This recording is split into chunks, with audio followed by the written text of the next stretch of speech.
Welcome to ಸಸ್ಯ connection. I am Krishna from Bangalore. ಬೆಂಗಳೂರಿನ ಸಿಂಗ್ನಾಯ್ಕ್ನಹಳ್ಳಿಯಲ್ಲಿ BJP ವತಿಯಿಂದ ಲೋಕಸಭಾ ಚುನಾವಣೆ ಹಿನ್ನೆಲೆಯಲ್ಲಿ ಯಲಹಂಕ ನಗರ ಮತ್ತು ಗ್ರಾಮಾಂತರ ಮಂಡಲದ ಶಕ್ತಿ ಕೇಂದ್ರ ಪ್ರಮುಖರು, ಬೂತ್ ಕಮಿಟಿ ಅಧ್ಯಕ್ಷರು, ಪದಾಧಿಕಾರಿಗಳ ಸಭೆ ನಡೆಸಿದರು.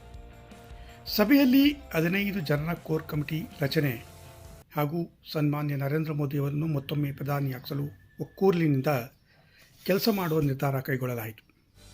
ಜೊತೆಗೆ ನಾಮಪತ್ರ ಸಲ್ಲಿಕೆಯ ನಂತರ ಪ್ರಚಾರ ಕಾರ್ಯಗಳನ್ನು ಪ್ರಾರಂಭಿಸಲು ತೀರ್ಮಾನ ಕೈಗೊಳ್ಳಲಾಯಿತು. ಸಭೆಯಲ್ಲಿ ಯಲಹಂಕ ವಿಧಾನಸಭಾ ಕ್ಷೇತ್ರದ ಬಿಜೆಪಿ ಶಾಸಕರಾದ ಎಸ್.ಆರ್. ವಿಶ್ವನಾಥ್, ಪಕ್ಷದ ಮುಖಂಡರು ಹಾಗೂ ಕಾರ್ಯಕರ್ತರು ಉಪಸ್ಥಿತರಿದ್ದರು.